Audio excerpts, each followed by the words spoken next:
नमस्कार दोस्तों, मार्गदर्शन एक जीने की राह में आप सबका फिर से स्वागत है। दोस्तों, आज के इस वीडियो में मैं आपको बताऊंगी विवाह पंचमी 2020 में कब है, इसकी पूजा का शुभ मुहूर्त, महत्व, पूजा विधि और कथा के बारे में। तो चलिए आज का वीडियो शुरू करें। मार्गशीर्ष मास के शुक्ल पक्ष की पंचमी तिथि को विवाह पंचमी के रूप में मनाया जाता है। इस दिन भगवान राम और माता सीता की पूजा की जाती है। माना जाता है कि इस दिन भगवान राम और माता सीता की पूजा से कुंवारे लोगों को सुयोग्य जीवन साथी की प्राप्ति होती है और विवाहित लोगों के वैवाहिक जीवन की सारी परेशानियां समाप्त होती हैं। अब आपको बताते हैं विवाह पंचमी 2020 में कब मनाई जा रही है। विवाह पंचमी 19 दिसंबर 2020 को मनाई जा रही है और इसकी पूजा का शुभ मुहूर्त पंचमी तिथि प्रारंभ रात 2:22 से यानी कि 18 दिसंबर 2020 से पंचमी तिथि समाप्त अगले दिन 2:14 तक यानी कि 19 दिसंबर 2020 तक है। अब आपको मैं बताती हूँ विवाह पंचमी के महत्व के बारे में।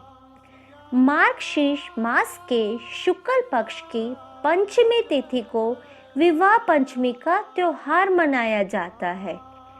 इस दिन भगवान श्री राम और माता सीता की पूजा करने से मन चाहे वरदान की प्राप्ति होती है और साथ ही सभी प्रकार की वैवाहिक समस्याओं का भी अंत होता है। इस दिन बालकांड में भगवान राम और सीता जी के विवाह प्रसंग का पाठ करना शुभ होता है। इस दिन संपूर्ण रामचरितमानस का पाठ करने से पारिवारिक सुख की प्राप्ति होती है। साथ ही परिवार में सदैव खुशी का माहौल बना रहता है।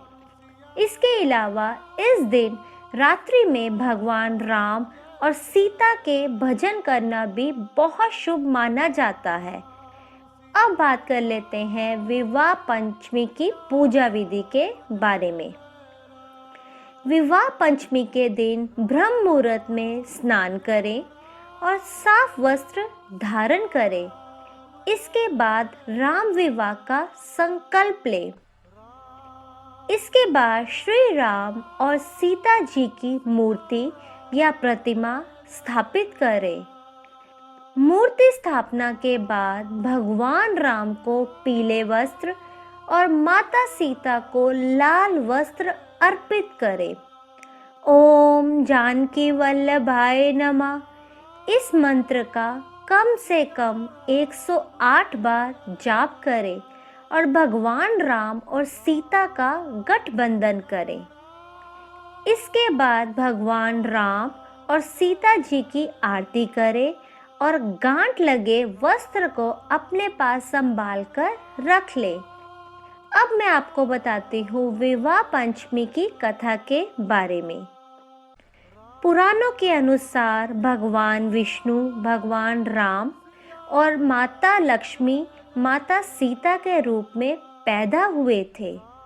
राजा दशरथ के घर पैदा हुए राम जी और राजा जनक की पुत्री के रूप में सीता पैदा हुई थी। बताया जाता है कि सीता माता का जन्म धरती से हुआ था। जब राजा जनक हल जोत रहे थे तब उन्हें एक नन्ही सी बच्ची मिली थी। ये कोई और नहीं, माता सीता ही थी। एक बार माता सीता ने मंदिर में रखे धनुष को उठा लिया था।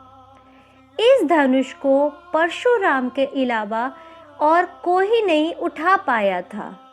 तब से राजा जनक ने ये घोषणा कर डाली थी कि जो कोई भी भगवान विष्णु के इस धनुष को उठाएगा उसी से सीता माता का विवाह होगा।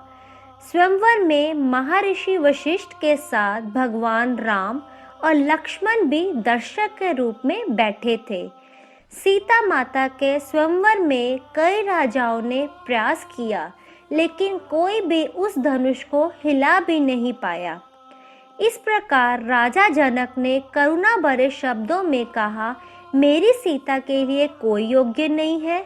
तब राजा जनक को देख महर्षि वशिष्ठ ने भगवान राम से इस स्वयंवर में हिस्सा लेने को कहा।